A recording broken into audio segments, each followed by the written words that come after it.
창세기 12장 1절부터 9절까지 제가 한 줄 있고요. 여호와께서 아브라함에게 이르시되 너는 너의 본토 친척 아비집을 떠나 내가 내게 지시할 땅으로 가라. 자, 하나님께서 아브라함에게 이르시되 너는 본토 친척 아비집을 떠나 내가 내게 지시할 땅으로 가라. 하나님은 우리를 어디로 인도하시는가? 아브라함만 인도하신 것이 아니라 모든 사람들을 다 인도하시고 그를 인도하신 것처럼 우리도 인도합니다. 내가 내게 지시할 땅으로 가라. 어떤 땅으로 인도하시죠. 그분이 지시하시는 땅이 있고 인도하신 땅이 있어요. 물론 이 땅은 가나안 땅을 말하는 겁니다.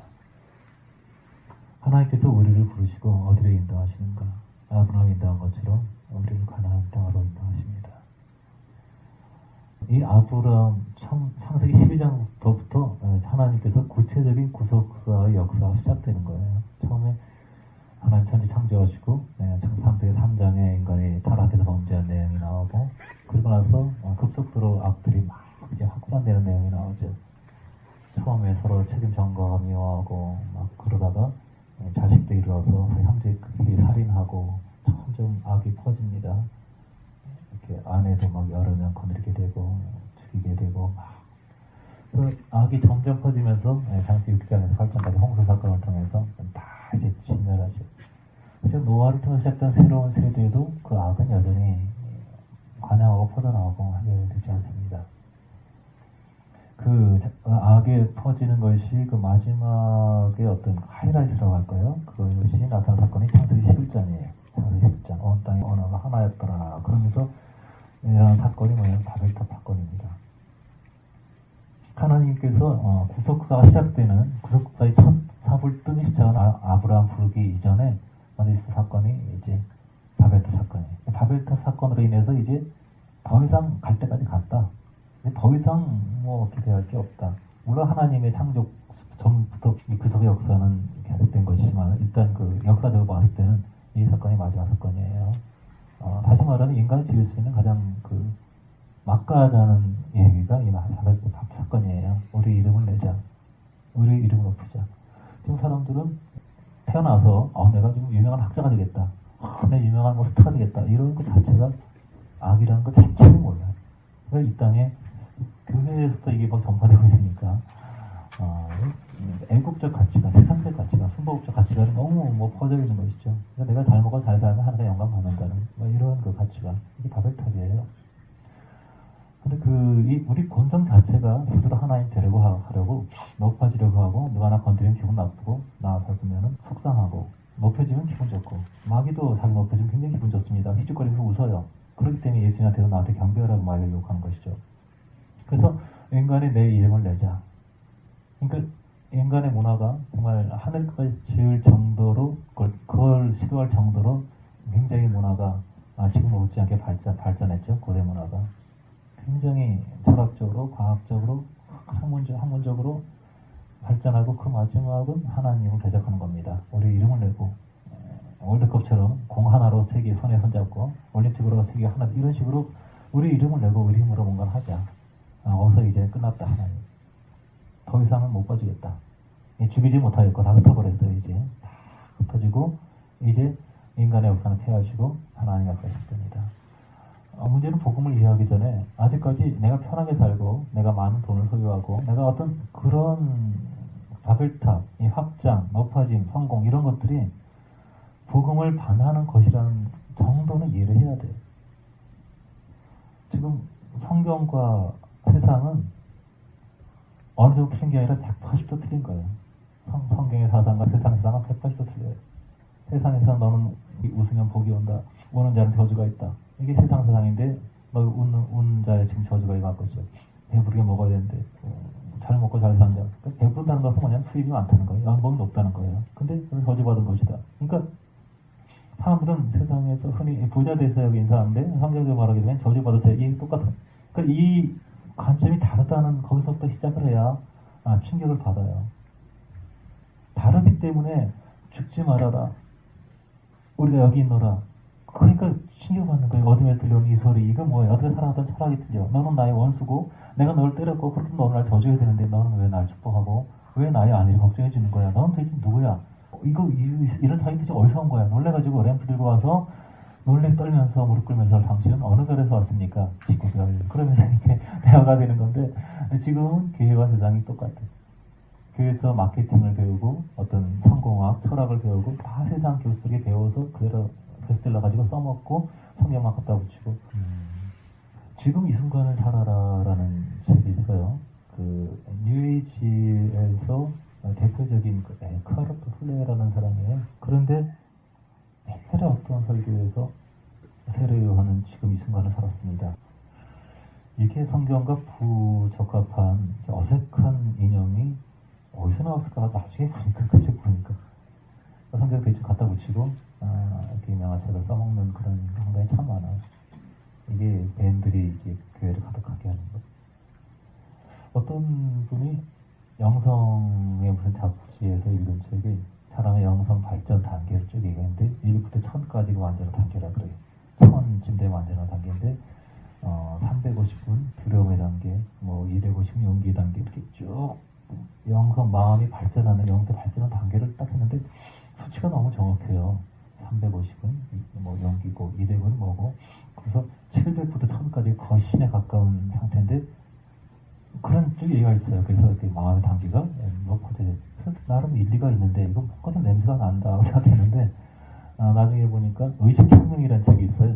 뉴에이지 베스트셀러입니다. 의식혁명이라는 책 보니까 사람 영혼의 발전 단계 그래가지고 낮은 의식, 뭐 두려움, 공포, 막 자체 막 이렇게 그러니까 기독교가 굉장히 비슷한 냄새를 많이 풍기면서 700에서 1000까지가 거의 신적인 단계인데 이 경지에 이른 사람이 그 예수와 부처와 누구더라? 하여튼 그 유명한 사람 3명이 있다고 그래요. 네, 귀신이 하는 짓이죠. 속이는 양들. 근데 웃기는 얘기인데 교회 안에 많이 들어와 있던 그 성경의 이름을 몇 가지 갖다 붙이고 하게 되면 이게 답답한 민중들이 뭐 압니까? 그냥 아멘 믿습니다. 그러죠. 이런 얘기 제가 여러 가지로 죄송하게 하지만은 기독교 신자들은 뇌가 없는 것 같아요. 뇌가 없이 목사 말하면 다 믿어요. 아멘 할렐루야. 목사 개털이에요. 별볼이 없어요. 여러분 목사 아무리 사랑해봤자 여러분과 주님과의 관계가 개털이면 나중에 영원한 것과 개털입니다. 개털이라서 너무 많이 써요. 사역자가 전하는 어떤 그 원리를 통해서 주님을 알아야 되는 것이고 다른 세상의 사상과 걔는 전혀 다르다는 거. 전혀 다른 근원에서 왔다는 거. 아담을 타락시킬 때 네가 하나님처럼 될 수 있다. 답을 다 쌓아라. 이런 욕망. 그러나 주를 알아갈 때 낮은 것을 원하게 돼요. 그러니까 경선한 척이 아니고 그걸 바라게 돼요. 그걸 기뻐하게 돼요. 많은 선물과 찬탄을 고통을 느끼게 돼요. 모든 천사들은 다 그래요. 왜냐하면 그게 천국의 속성이기 때문에. 창세기 11장 사람이 이름을 내는 사람을 높이는 내가 잘 먹고 편해지고 싶은 그냥 고생 없이 그냥 살고 싶은 이 욕망 이 결정체 바벨탑 그걸 무너뜨리고 이제 내가 왔다 너는 끝났다 그러면서 시작하신 것이 창세기 12장이에요. 아브라함에서부터 구체적으로 이제 다윗 그리고 예수에 이르기까지 구속사의 시작이에요. 사망의 길에서 처음으로 이제 구원의 길을 시작하신 것이죠. 그 시작하신 내용은 이거예요. 너는 본토 친척 아비집을 떠나 내가 너에게 기대의 땅으로 가라. 이 얘기는 뭐냐면 너에게서부터 떠나라는 거예요. 너의 생명, 너의 자아, 너의 꿈, 너의 욕망, 너의 모든 것에서부터 이제 출발해라. 너로부터 생겼기 때문에 내가 나의 바벨탑 쌓고 내가 이 세계에서 성공하고 하나님께 영광 돌리고 누이 좋고 매부 좋고 내가 돈 많이 벌고 유명해지면 복음이 전하니까 당연히 좋지 않습니까? 이런 그 가치관에서 이제 벗어나는 건방지까지 가요. 그 삶의 주체는 나예요. 내가 나의 주체. 내 삶이 내가 계획하고 내가 건설하고 애들한테 많이 물어봐요. 너 꿈이 뭐야? 뭐 하고 싶어서? 건방진 질문이에요. 애새끼들이 무슨 꿈이 있어? 준대로 먹고 따라서 우리는 꿈이 없다. 우리는 주님께 바쳐질 뿐이에요. 우리는 아무 계획이 없어요. 주님을 방해하지 않는 게 우리 꿈이에요. 그리고 우리를 지으실 때 계획하신 그분의 계획 우리가 발견하게 되고, 그리고 나아가는 것. 그때 하나님의 뜻이 이루어지고, 그것이 가장 놀라운 행복이에요. 여러분, 우리 지금 삶에서 별로 만족스럽지 않고, 별로 기쁘지 않고, 불안하고, 저체한 열매가 있다면, 여러분은 지금 내가 주님의 방향으로 가고 있는, 다시 한번 자문해 보십시오.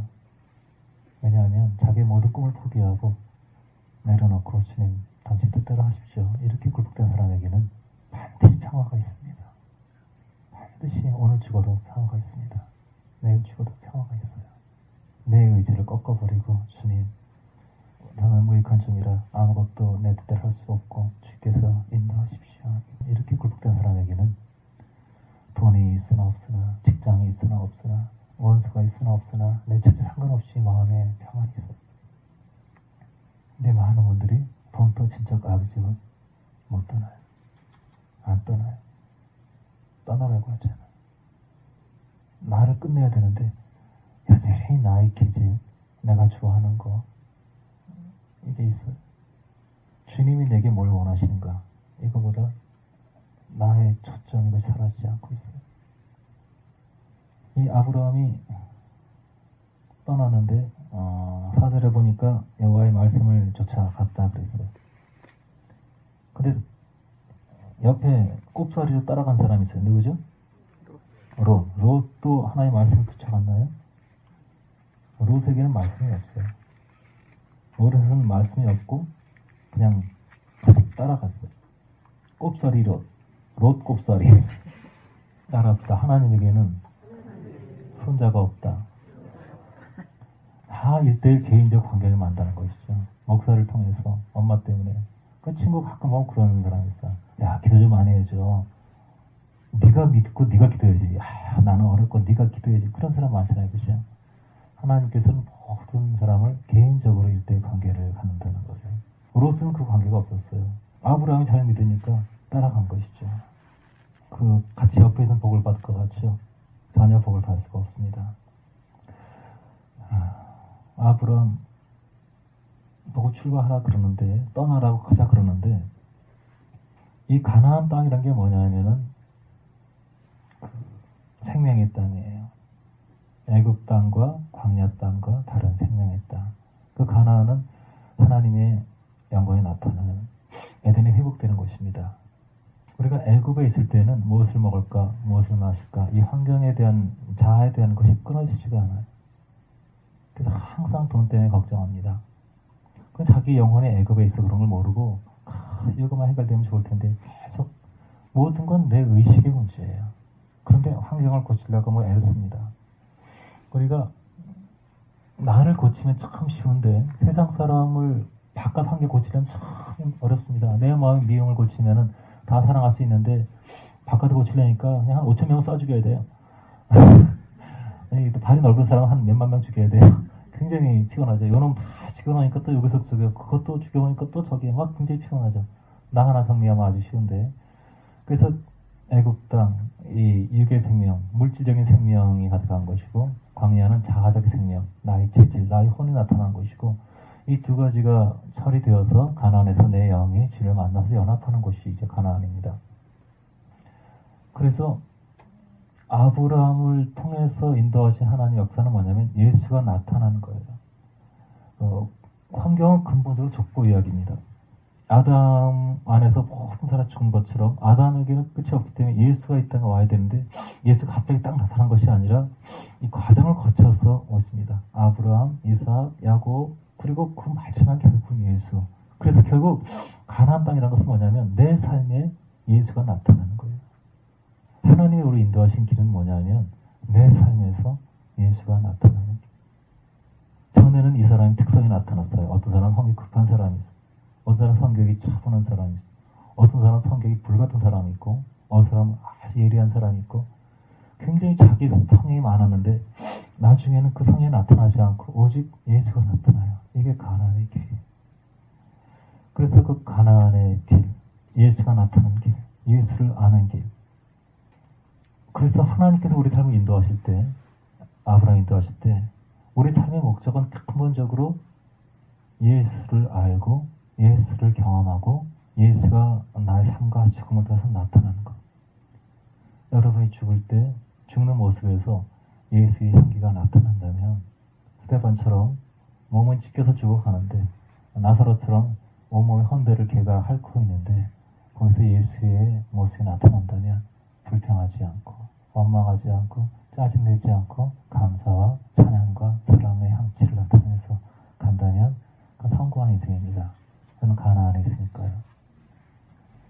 은혜 받지 않고 오래 믿은 분들 보게 되면 예수 오래 믿은 권사님들 보게 되면 막 싸나워서 접근하기 힘들어.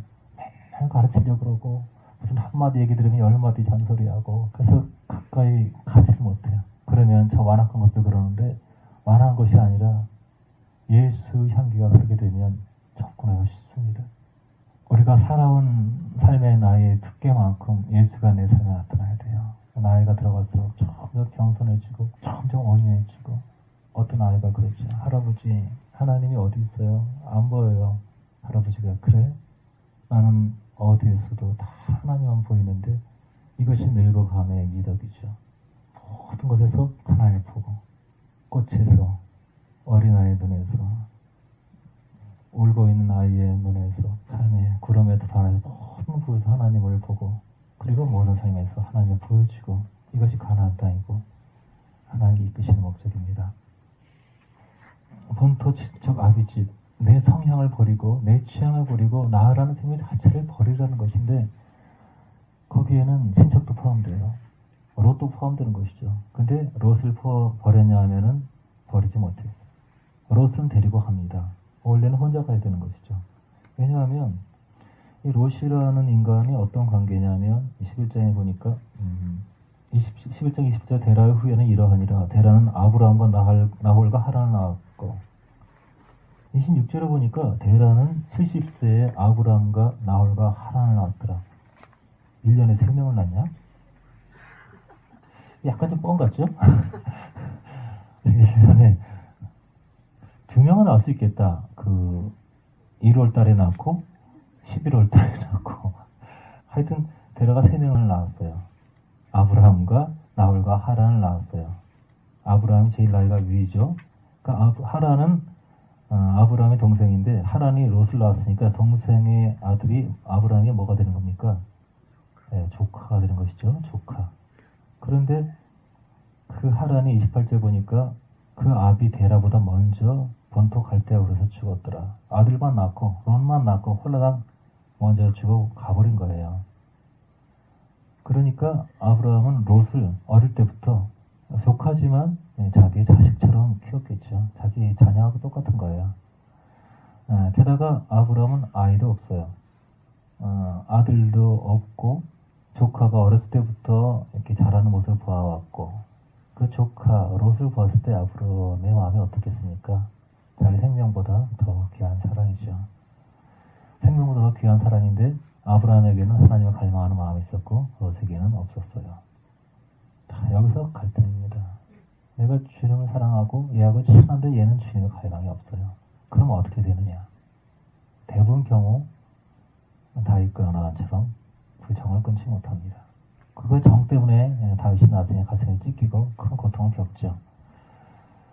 주님을 사랑하지 않는 많은 우정이라든가 사랑의 관계들이 있어요. 이것이 나중에 얼마나 비극이 되는지는 성경의 역사에서 그리고 우리 삶에서 봅니다. 여러분, 주님을 갈망하고 주님을 나눌 수 있지 않은 친간 관계를 갖지 마세요. 그 관계는 반드시 독이 됩니다. 주님을 나눌 수 있는, 주님을 같이 표현할 수 있는 그런 교제를 만드세요. 그런 교제를 배우자와 같이 나누고 가족과 같이 나누고 그렇다는 게 복입니다. 친한 친구들에게 그런 나누지 마세요. 이 사람이 주님이 들어갈 구멍이 없는데 마음을 열고 그런 사람이 많이 있어요. 영적으로 연합되는데 이것은 흑암과의 연합입니다. 그래서 우리가 우리 안에 주님과 흑암 변화 이것이 짬뽕이 되기 때문에 엉망이 되는 거예요. 그렇다면 가족들을 다 버려야 되느냐? 친구를 다 관계 끊고 그래야 되느냐? 전혀 그렇지 않습니다. 많은 사람과 친근한 관계를 맺고 좋은 관계를 맺고 섬기고 도울 수 있어요. 그러나 마음을 여는 것과 다릅니다. 마음을 열지 않고 얼마든지 상대방을 악의로 보는 것이죠. 복을 모르는, 재비 모르는 우리가 사랑하고 양보하고 희생하고 섬기고 얼마든지 할 수 있어요. 그러나 삼손처럼 마음의 비밀, 머리카락의 비밀을 얘기해서는 안 됩니다. 많은 사람들이 지성소에 있는 것, 중심에 있는 것을 얘기해요. 그래서 그 영들이 안에 침투합니다. 그래서 혼합됩니다. 짬뽕이 됩니다. 주님이 떠나라고 한 것은 혈연이에요. 본토 진짜 아비집. 혈연. 자기 생명. 너희 생명이 시작된 것. 너를 힘들게 키워줬던 부모. 너에게 아주 재미있는 어린 시절 보냈던 친구들. 많은 내 생명차 안에 포함되어 있는 것들을 내려놓으라 그래요. 근데 애굽에 있을 때는 그걸 내려놓을 수가 없어요. 그것이 생명이기 때문에. 애굽은 울컥하고 본능 속에 사는 사람들이기 때문에 그걸 내려놓을 수가 없어요. 그 어린 시절이 얼마나 아름답고 부모님의 정이 얼마나 그러운데 공격하는 것과 마음을 여는 것 틀려요. 마음을 여는 것은 오직 예수의 복음 생명을 나눌 수 있는 사람과는 할 수 있어요. 그들은 섬김의 대상이지 사랑과 돌봄의 대상이지 의지의 대상이 아니에요. 교제의 대상이 아니에요. 그냥 주는 것이죠. 우리 목숨도 줄 수 있어요. 생명 모든 걸 줄 수 있어요. 하지만 마음을 나눠서는 안 돼요. 갈 길이 틀리기 때문에. 어떤 엄마가 돌아가시면서 아이들에게 모아놓고 나는 먼저 진나라 가게 됐구나. 첫째한테 너 얼마 후에 만나자. 둘째한테 너도 곧 만날 거야. 막내에게 애야 너는 못 만날 것 같구나. 너는 나와 기타를 단다. 아이고 울면서 왜 나는 엄마 못 만나요? 다시 만나고 싶어요. 너는 나와 길이 다르단다. 내가 많이 얘기했지 않니? 너는 다른 곳에 있다. 내가 너를 목숨보다 더 사랑하지만 너는 다시 날 만날 수 없을 거야. 엄마 울면서 엄마 어떻게 해야 돼요? 엄마 어떻게 해야 돼요?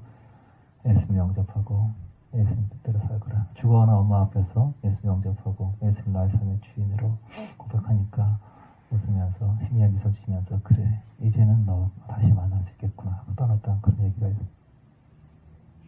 우롯을 데려갔어요. 어렸을 때부터 키웠던 그 귀엽고 사랑스러운 음망을 잊을 수가 없어서. 그래서 우롯과 모든 소유, 주님을 따라갈 때 모든 소유 많은 부 필요 없습니다. 근데 뭐 다 들고 갔어요. 그리고 그 들고 간 그 부 때문에 성경 계속 읽어보시면 알지만은 이 돈 때문에 또 롯과 싸웁니다. 그걸 갈라지게 되죠. 그래서 네가 선택해라. 땅을 우리가 가르자. 그러니까 네가 좌우 선택해라. 정상적으로 보면 아예 삼촌이 하세요. 그럴 텐데 자기 마음대로 그냥 선택해버리죠. 소돔과 고모라 악의 땅을. 그러면서 거기 전쟁이 나가지고 포로가 되죠. 왕들에게 잡혀갑니다. 롯에게도 여러 번 기회가 있었어요. 그런데 롯은 성경에 보게 되면 날마다 이 소돔에서 롯이 의로운 심령을 상하니라 그러는데 롯은 하나도 의롭지 않습니다.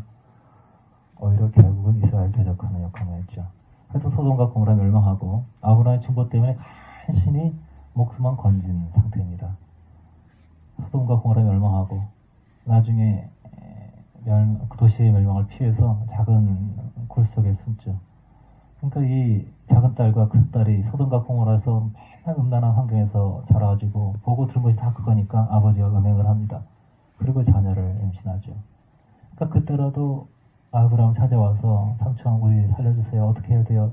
딜은 많이 있었는데 결국 그래서 나타난 족속이 모압과 암몬입니다. 잘못된 관계를 통해서 모압과 암몬 두 올라왔고 나중에 암몬과 전쟁을 하다가 전쟁 중에 다윗이 성적 범죄를 하죠. 다 연결된 거예요. 그러고 나서 솔로몬을 낳게 되죠. 그 범죄의 결과. 그리고 솔로몬 때 이 나라가 갈라집니다.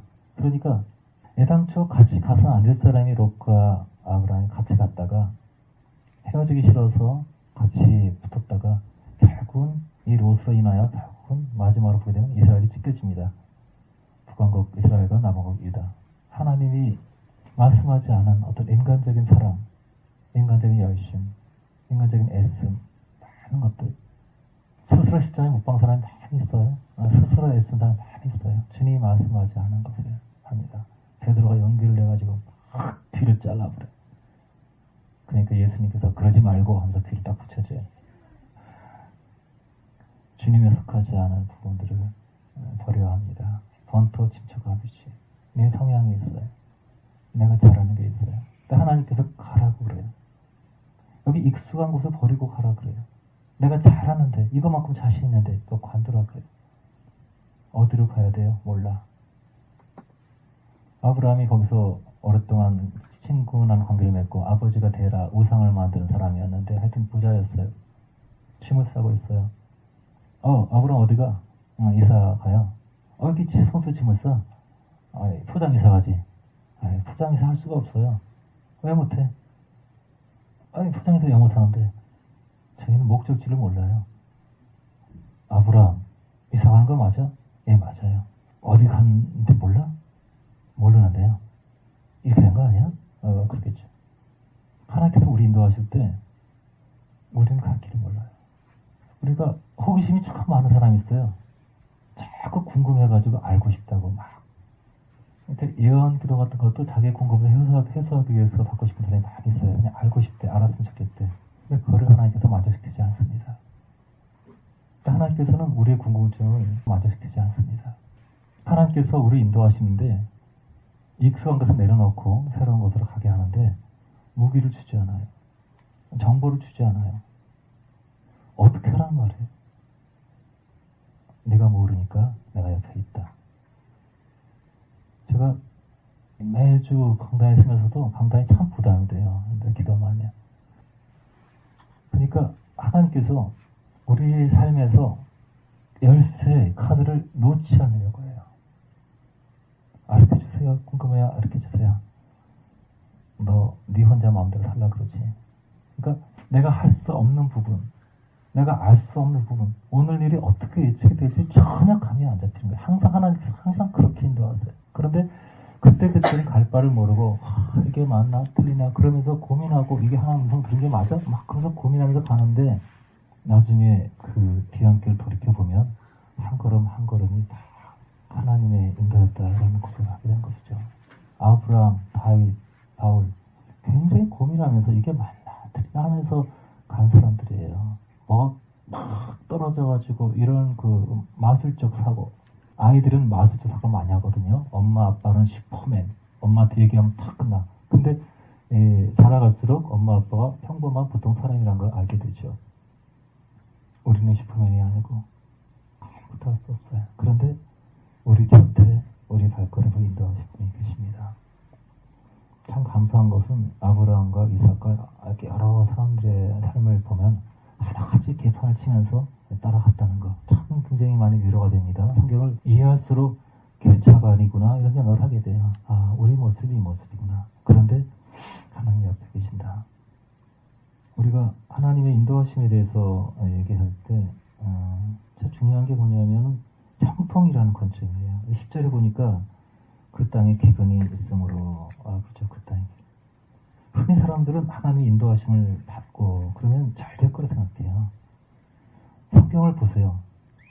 하나님 인도받고 잘 된 사람이 있나? 구약은 물질적인 영역을 보여주고 신약은 영적인 영역을 보여주기 때문에 구약에 축복하게 된 물질적 영역에 대한 아브라함이 100배나 얻었더라, 이삭이 100배나 얻었더라, 뭐 그런 얘기를 많이 해요. 근데 구약은 그림자거든요.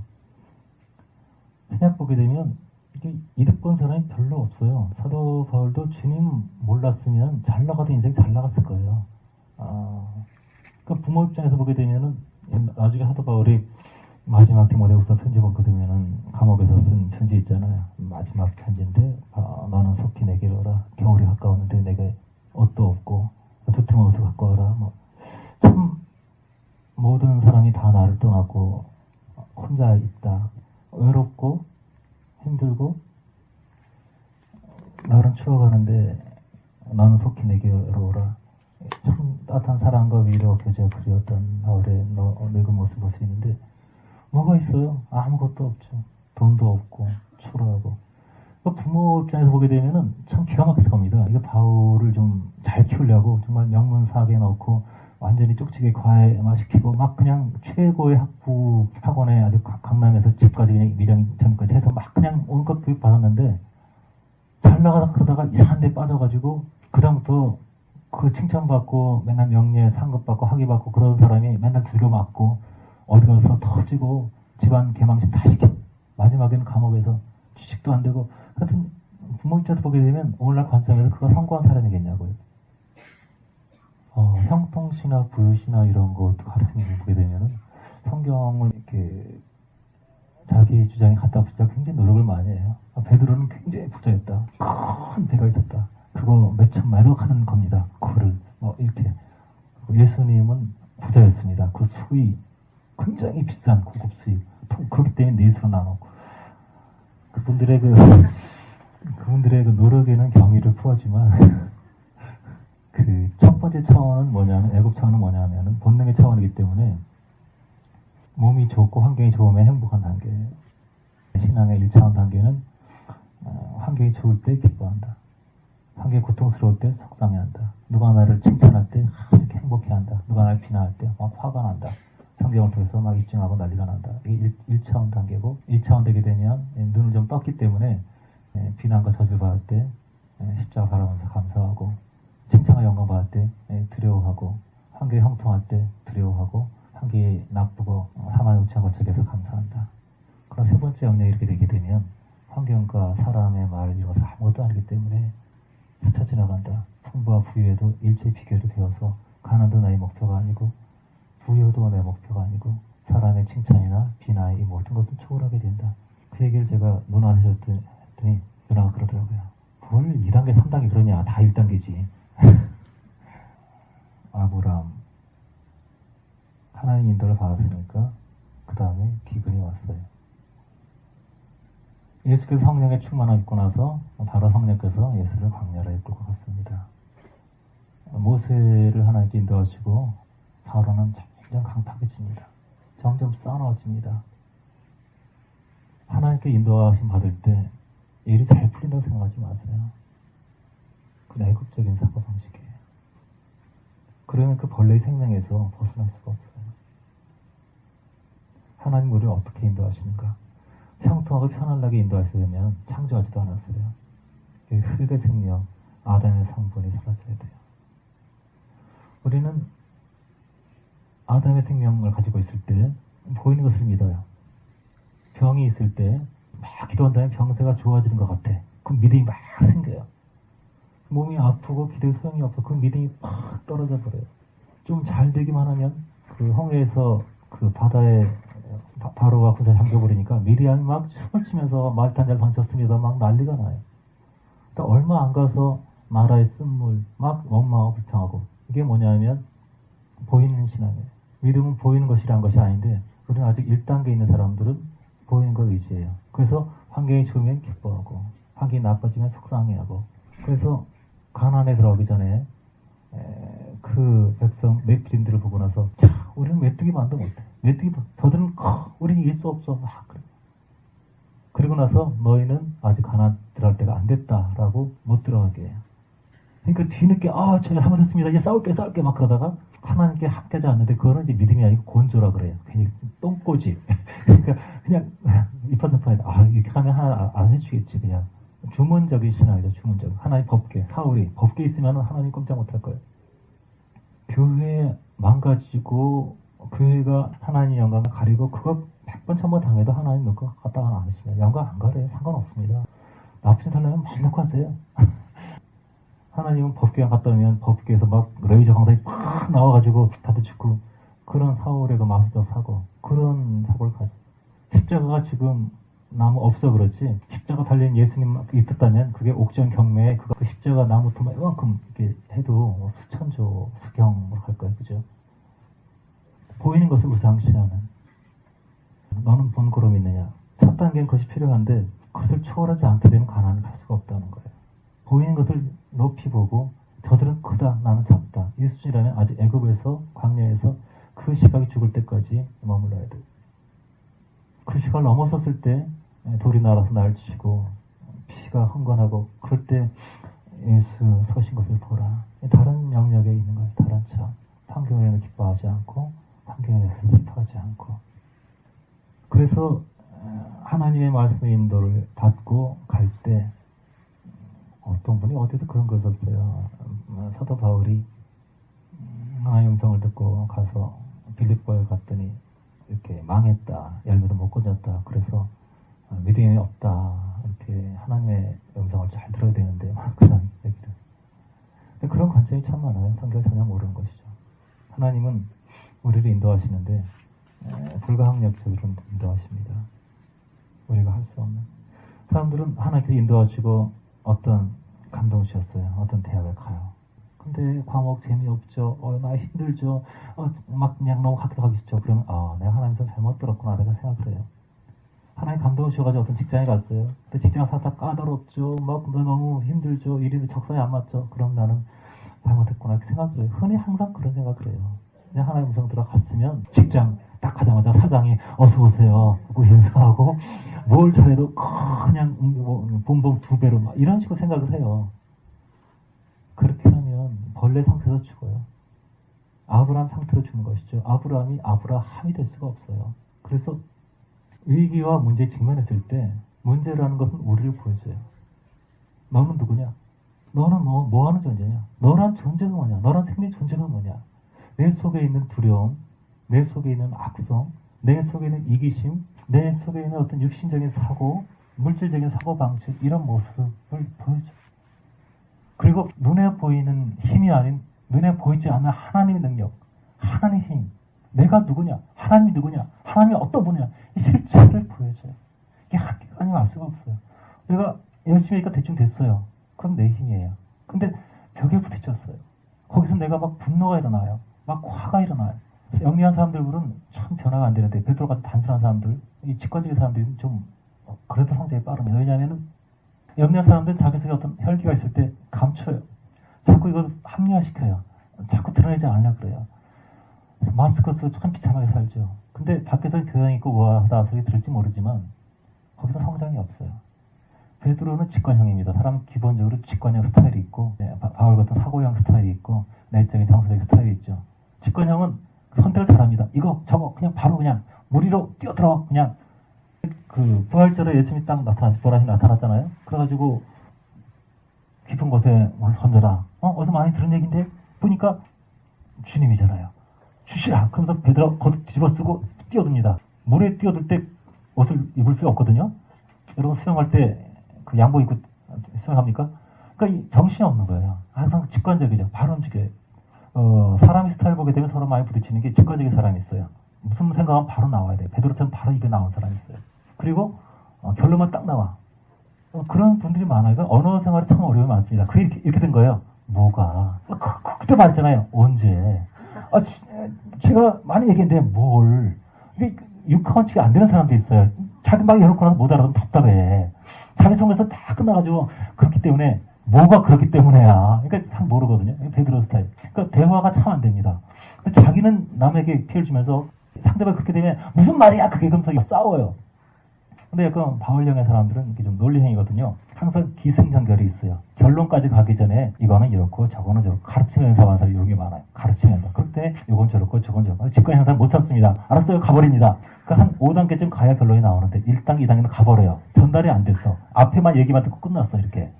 저는 이 목사님인가 그 지적인 설교하신 분이니까 굉장히 이렇게 기승전결 있잖아요. 말이 항상 깁니다. 근데 직관적인 사람은 뒷얘기하면 죽거든요. 근데 그 남편이 머리가 좋으면 아내는 머리가 나쁩니다. 왜냐면은 보통 남편이 서울대, 아내가 서울대 보면 아이들이 보통 정신병원에 갑니다. 그래서 둘 다 머리형이기 때문에 정서적인 너무 억압만 많기 때문에 머리형의 사람들은 눈치가 전혀 없거든요. 논리만 오르면 되기 때문에 가슴을 전혀 모릅니다. 마음을 몰라요. 그래서 이런 분들이 목회자 하게 되면 성도들이 정신병이 많습니다. 마음을 모르니까 항상 옳은 얘기만 하니까 가슴이 망가져도 직관형의 사람들 계산하지 않고 감추지 않습니다. 그래서 이 사람은 나타나요. 그 마음에 간사한 것이 없다 그러죠. 그래서 단순하지만 잘 성장할 수 있어요. 악이 다 나타나니까. 세리와 성기가 거룩한 사람이 아니고 머리가 나빠가지고 거짓말을 못해. 그냥 악이 다 나타. 얼굴에 표정이 다 나쁜 사람이 있어요. 기분 나쁘다, 성질 났다, 기분 풀렸다, 뭐 다 얼굴에 다 써인 사람이 있어요. 근데 이게 존재하고 수 없는 사람들이 있어요. 해보면 난 음란하다 탁 써인 사람이 있고 굉장히 얼굴은 순결한데 영을 들어보면 음란 영이 꽉 찬 사람이 있어요. 그러니까 겉으로 안 나타나는 사람들이 참 속에는 영들이 참 많은데 해결이 안 되는. 이 세상에서는 인정을 받아요. 세상에서는 품이 있고 고상하고 그러나 심령은 지옥이다. 그래서 이 참프지 영역, 직관적인 본능의 영역에서 합리적인 관례적인 영역에서 벗어나서 그 세계로 가서 내적인 실제의 세계로 가야 되는 겁니다. 어린아이처럼 자유롭게 감추지도 않고 그리고 논리에 함몰되지도 않고 오직 주님이 흘러나올 수 있는 그런 들어가야 되는 것이죠. 그래서 환경에 어떤 부딪힘이 있을 때 우리는 수술을 싫어해요. 누구나 수술 좋아하는 사람 있어요. 오늘 저기 위장적 수술 좀 하고 올게요. 저 내시경 좀 하고 올게요. 우리 어머니 장내시경 하는 거 봤는데 한 10년 늙어지시더라고요. 하고 나니까 너무 고통스러워서. 그거 왜 하는지 모르겠어요. 하지 마세요. 병원에서 아무 이상 없다 해줘도 갈 사람 가거든요. 이상 없다는 그 확인서, 그것이 우리 생명을 보장하지 못합니다. 우리가 아프면 아픈 거고 안 아프면 안 아픈 거예요. 보이는 것에 대한 신뢰, 수치로 나타난 것에 대한, 입증된 것에 대한 신뢰, 이런 것들을 주님이 깨뜨리기 위해서 한계에 부딪히게 하십니다. 하나님의 인도하심을 받고 갔는데 왜 이리 꼬여요? 여러분, 기도를 너무 많이 열심히 하지 마십시오. 헌신을 굉장히 심하지 마세요. 훈련을 천천히 받으며 가는 것이지 한꺼번에 마장장 끝나면 피곤합니다. 너무 빨리 성장하려고 하게 되면 짧은 시간에 온갖 모든 게 바닥바닥 그건 아니니까 신앙 성장은 한 걸음씩 가야 된다는 겁니다. 어떤 그런 분이 있어요. 주님, 앞으로 1년 동안 내 평생마다 훈련 다 깨어납니다. 하루는 못 버팁니다. 그건 급한 성질이죠. 급한 자. 그래서 바로를 통해서 내 안에 얼마나 많은 두려움이 있는지, 내 안에 얼마나 많은 무지가 있는지, 얼마나 많은 이기심이 있는지, 자기 한계가 있는지를 보여주시고, 내가 기도 없이는 살 수 없는 사람이라는 것들을 주님께서 인도하시면서 가르쳐 주십니다. 처음에 나를 따라오너라 하고 갈 때는 별망 없어 갈 거예요. 그러나 바로도 만나고 전쟁도 만나고 그걸 만나면서 점점 그 여정이 반복되면서 하나님을 가까이 알게 됩니다. 아브라함은 내 것이다. 어찌 나의 하는 것을 너에게 줄 수 있느냐. 그런 사람들. 여러분, 나의 잘남을 의지하지 마세요. 내가 잘하는 것을 의지하지 마세요. 하나님도 잘할 수 있습니까? 하나님께 그것이 어떤 인간이 거겠습니까? 사람끼리 얘기하면 사람보다 나을지 몰라요. 구더기끼리 나는 너보다 더 날씬해. 난 너보다 더 우아한 구더기야. 내 피부를 보겠어? 썬탄 안에도 나는 흘린 아주 멋있는, 그래봤자 구더기 사회에서는 괜찮은 거지만 인간상에서는 똥물이잖아요. 그죠?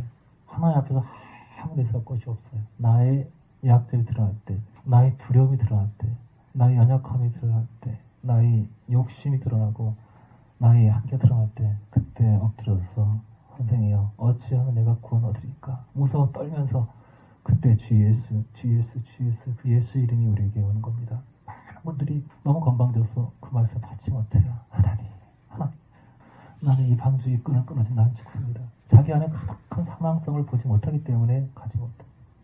여러분, 지옥 가기 위해서 어떻게 되는지 아세요? 지옥 가려면 뭐 해야 돼요? 가만히 계시면 돼요. 그 자리에 가만히 계시면 제 지옥 갑니다. 자, 우리가 웃었어요. 그게 지옥의 행위예요. 울었어요. 그게 지옥의 행위예요. 우리가 걸어가요. 그게 지옥의 행위예요. 춤을 춰요. 그게 지옥의 행위예요. 뭐죠? 다 모든 행동, 모든 생각, 모든 것이 주를 바라보지 않는 그 모든 것은 지옥부터 나와요. 그래서 내가 주를 바라보면서 걸어요.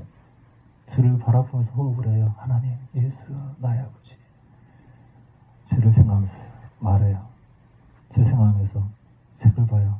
독서하면서 주님, 이것은 합당하지 않은 것 같아요. 그러게 보지 말랬잖아. 가장 중요한 게 저는 말이라고 생각해요. 말할 때 주님을 잃어버리는 것이 가장 쉬운 일이에요. 말할 때 빨리 말하는 사람들은 그래서 주님이 잊기 쉬워요. 말할 때 하나님, 내 입술 찍으십시오. 내 혀를 찍으십시오.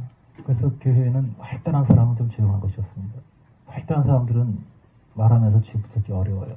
그러나 주눅이 들고 연약한 사람들은 말하는 것이 어렵기 때문에 말할 때 주눅 붙잡을 수 있습니다.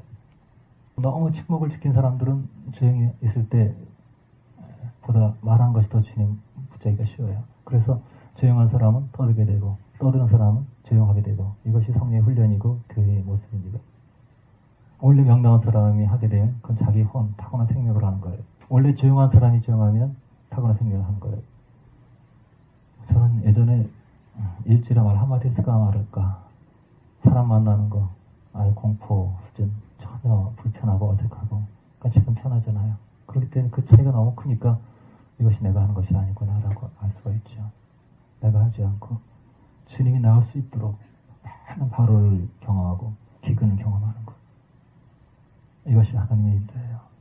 하나님께서 인도하셔서 번또 지쳐 아버지를 버려라, 너의 성분을 버려라, 아담을 버려라, 네가 자신 있는 것 다 내려놓아라, 내가 아무 할 수 없는 것, 내 음성만 듣고 어디로 갈지 모르지만, 어디로 인도할지 모르지만, 그렇게 갈 때 점점 나타나는 모습들이 에덴의 회복이고 해분의 회복이에요.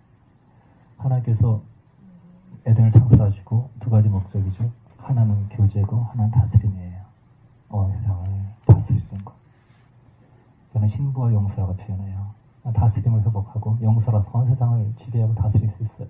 그리고 친밀한 신부로서의 그 하나님의 교제를 누리는 것. 우리가 이미 타락해서 바벨에서 싸울 때까지 내 이름을 높이는 것이 타락의 삶을 목표될 때까지 많이 망가졌지만 이제 새롭게 시작된 주님과의 동행을 통해서 점점 기름 부음 다스림을 회복하고 교제를 회복해요.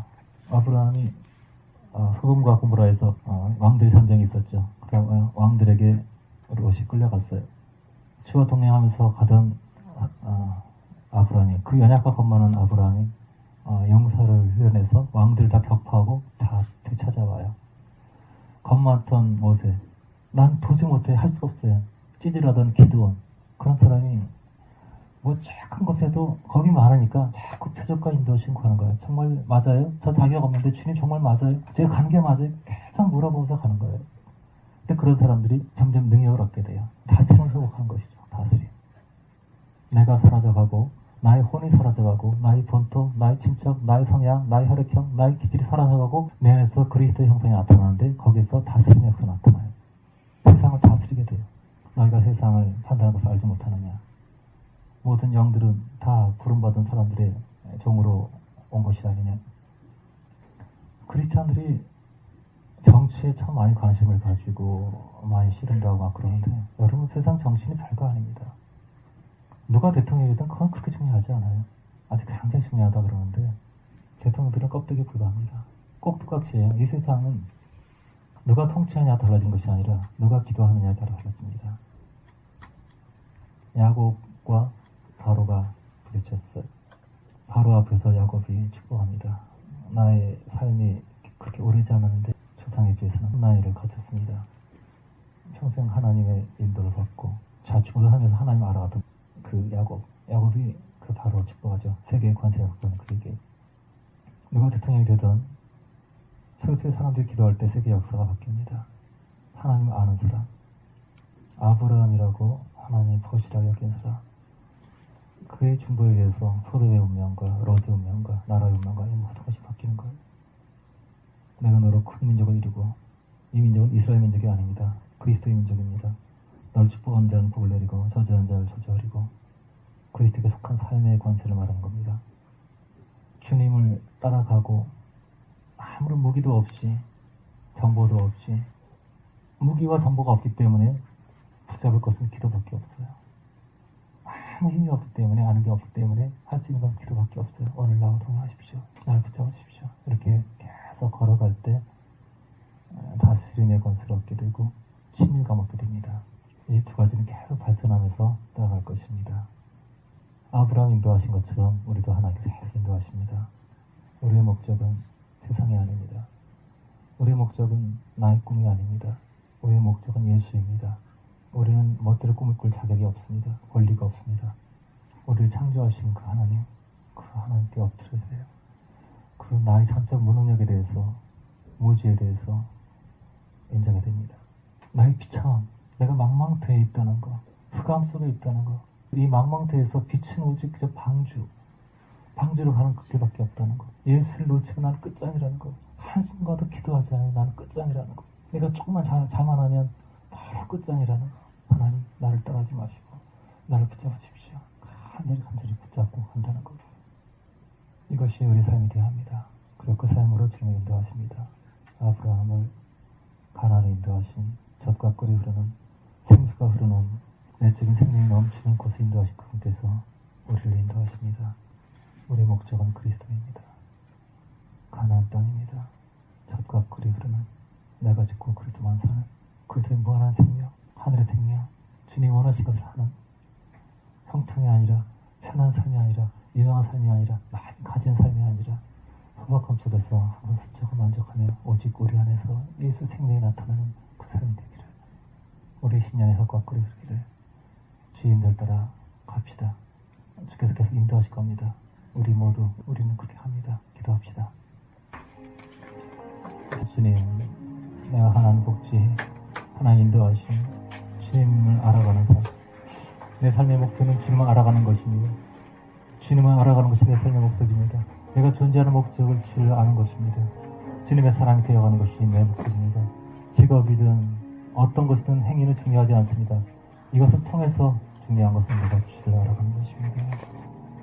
나를 인도하시면 감사합니다. 기도하는 삶을 추구합시다. 어떤 일이 있을 때도 기도하세요. 기도하지 않으면 그것이 내 자랑이 되고 내 실패가 되고, 기도하면 그것이 하나님의 능력이 되고 하나님을 경험하는 삶이 됩니다. 일상의 모든 삶에서 항상 기도하는 삶을 선택합시다. 복음을 경험하기 위해서 이것을 고백합시다. 내가 내 이름을 높이는 삶을 살아갔다는 것, 내 이름이 있는 곳에는 예수 이름이 없다는 것, 내 스펙과 나를 드러내기 위해서 살았다는 것, 이 목표를 버려야 한다는 것, 내 목표가 소멸되어야만이 주님께 소실 수 있다는 것, 기도로 오직 주님의 이름으로, 주님의 힘으로, 주님의 능력으로 한 걸음씩 한 걸음씩 가기 원합니다. 주님의 능력을 살지 않고 내 힘으로 살고 했던 것 회개합시다. 내 앞에 짐이 있을 때, 막힌 돌이 있을 때 이거 빨리 해결해 달라고 막 하소연했던 거 회개합시다. 돌이 있어도 괜찮습니다. 돌이 막혀도 괜찮습니다. 그거 우리 자신을 보여줍니다. 우리 살아가면서 좋은 일도 있고 나쁜 일도 있어요. 작은 성공에 너무 좋아하지 마세요. 잘 됐다고 막 좋아하고 안 됐다고 낙심하고 그럴 필요가 없어요. 중요한 것은 좋은 일 나쁜 일이 아니라 내가 주를 붙잡고 있는 겁니다. 내가 기도하는 겁니다. 내 일을 내려놓고 주님의 능력으로 기도로 살겠습니다. 고백하면서 기도합시다. 하나님을 경험한 삶, 이것이 가장 복음적이고 놀라운 삶입니다.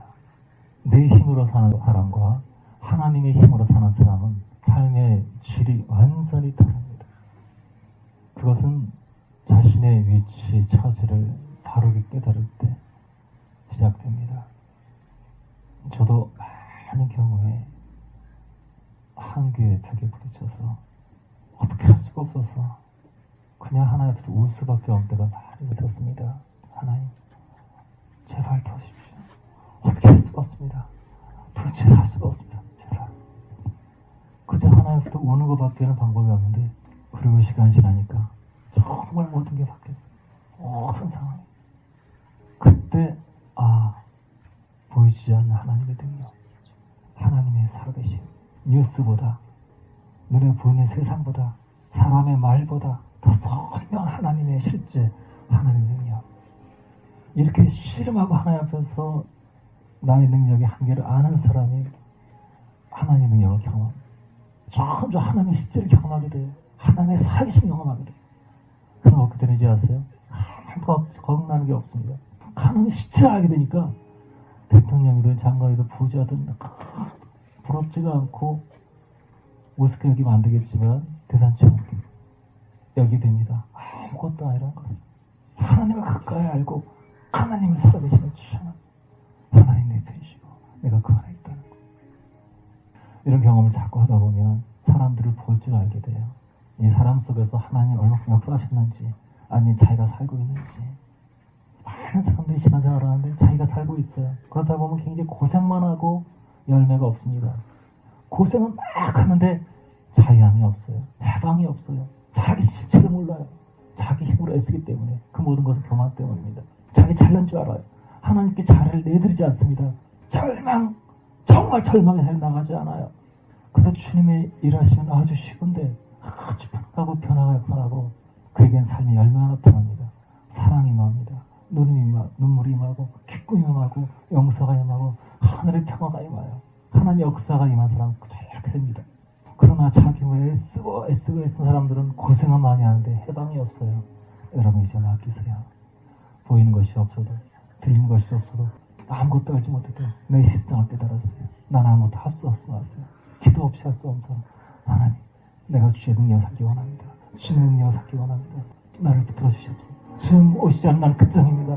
주님 오시지 않는 나는 끝장입니다. 주님 역사하지 나는 끝장입니다. 나는 사랑할 수 없고 나는 싸울 수 없고 나는 아무것도 할 수 없고 주여 내게 임하시오. 나를 주장해 주시옵소서. 기도합시다. 아브라함으로부터 구속의 길이 시작되었습니다. 주님, 이 구속의 역사가 시작된 것을 감사합니다. 내 본토 친척 아비집을 떠나라고 명령하셨습니다. 왜냐하면 아담의 속성, 우리의 혈연, 우리의 옛 생명, 옛 취향, 옛 애정, 옛 기질, 성향, 이것을 못 박을 때, 십자에 못 박을 때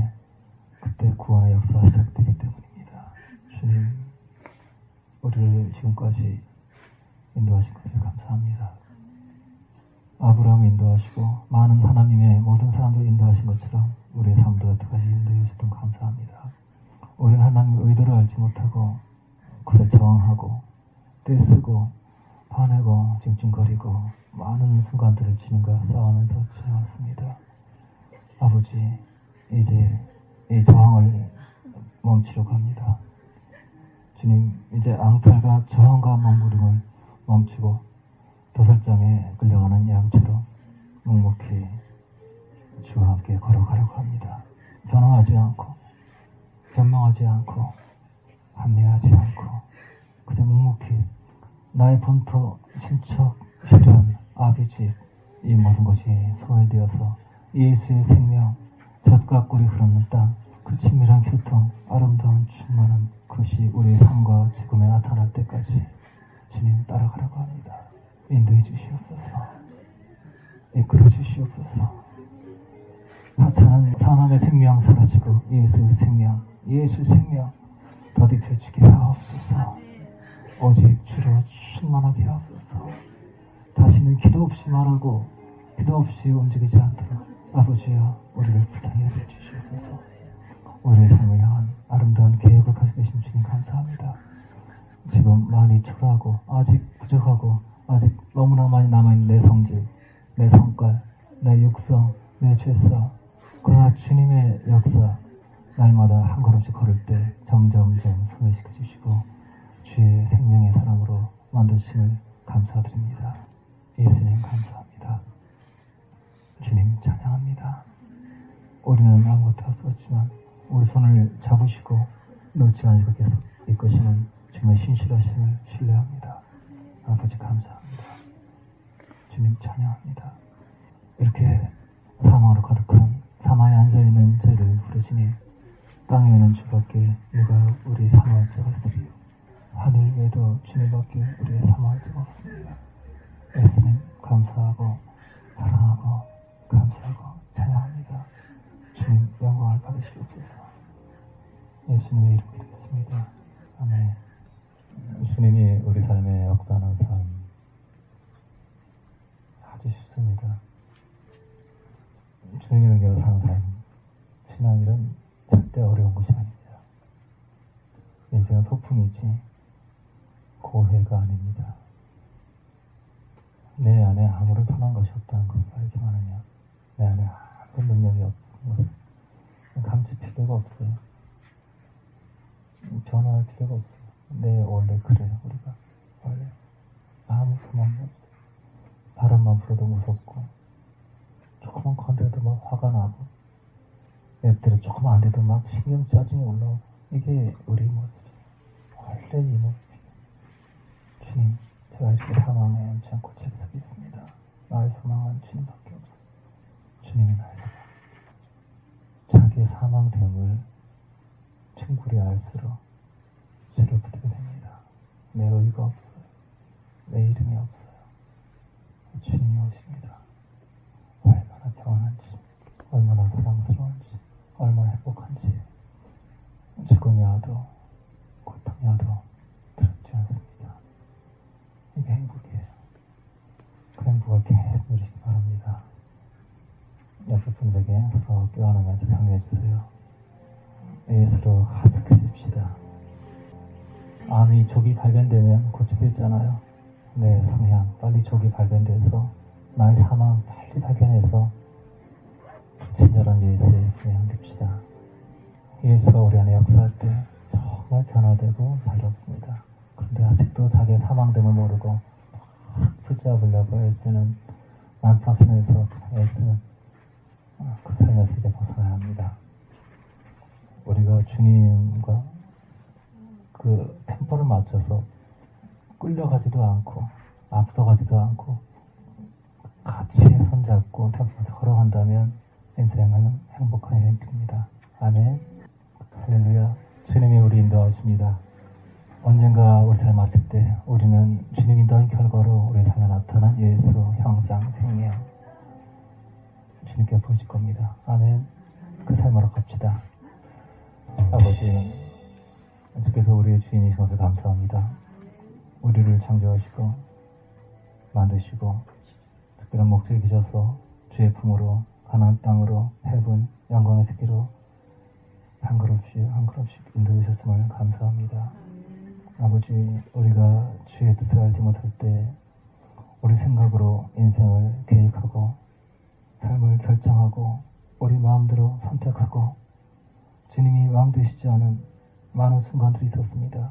주님을 거스르고 원망하고 미워하고 책임을 전가하고 변호하고 억울해하고 싸우면서 많은 시간들을 낭비하고 그렇게 살았습니다. 주님이 이제 이것을 그런 몸부림을 그치고 싶습니다. 주님께서 우리 삶은 한치도 오차가 없이 인도하시며 우리에게 주어진 모든 것이 우리에게 필요한 것이며 이 모든 것은 우리의 성장을 위해서 중요한 것이기 때문입니다. 주님, 이제 순종하겠습니다. 이제 아주 사소한 것도 기도하겠습니다. 오해에 변명하지 않을 것이며 억울해하지 않을 것이며 정죄하지 않을 것이며 남을 비난하지 않을 것이며 오직 엎드려 무릎 꿇고 선생이여 어찌하면 구원 얻으리까 이렇게 주님께로 가겠습니다. 등불 들고 무서워 떨면서 무릎 꿇고 주님 무엇을 원하십니까? 이렇게 기도하겠습니다. 여태까지 우리의 이름을 위해서 살아왔던 우리의 스펙을 위해서 살았던 나를 위해 살았던 그 모든 비참한 삶들을 이제 지쳤습니다. 이제 그렇게 가고 싶지 않습니다. 돌이키기 원합니다. 예수의 이름 십자가 외에 아무 자랑이 없고 아무 기대가 없는 그 삶, 주께서 이끄신 그 삶 따라가기 원합니다. 주님 가르치시옵소서, 말씀하시옵소서, 주장하시옵소서. 내가 죽고 그리스도가 예수의 생명 향상이 충만할 때까지 우리 안에 이르도록 그 생명이 가득한 삶을 기대하고 사모합니다. 인생은 당신과 함께 걸어가는 아름다운 여정. 이 손, 이 기도의 끈 놓지 않게 하옵소서. 말할 때도, 걸을 때도, 웃을 때도, 울을 때도, 잘 때도 어디서나 주를 놓치지 않게 하옵소서. 동행하옵소서. 예수님 감사합니다. 계획한 적도 없고 생각한 적도 없는데 주님께서 사역하게 하시고 한 걸음씩 이 자리에 인도하셨습니다. 앞으로 어떻게 할지, 어디로 해야 될지 아무것도 모릅니다. 주님 계획하신 것이 이루어지기 원합니다. 순종하기 원합니다. 거스르지 않고 우리 삶 속에 주의 뜻이 나타나기를 원합니다. 주의 영광, 주의 역사, 더 충만한 그 삶을 기대하고 소망합니다. 우리의 삶의 목적은 주를 아는 것입니다. 예수를 아는 것입니다. 예수께 사로잡히는 것입니다. 더 정복하시고 드러내시고 악성을 더 드러내시고 무력함을 더 드러내시고 그리고 그 부분마다 주님 채우시옵소서. 채우시옵소서. 충만하게 충만하사 하나 예수만 나오는 예수인 예수 사람 되게 해주시옵소서. 오늘 시간 함께 해주시면 감사합니다. 감사, 찬양, 영광 드립니다. 주님의 귀하신 이름으로 드리겠습니다. 아멘.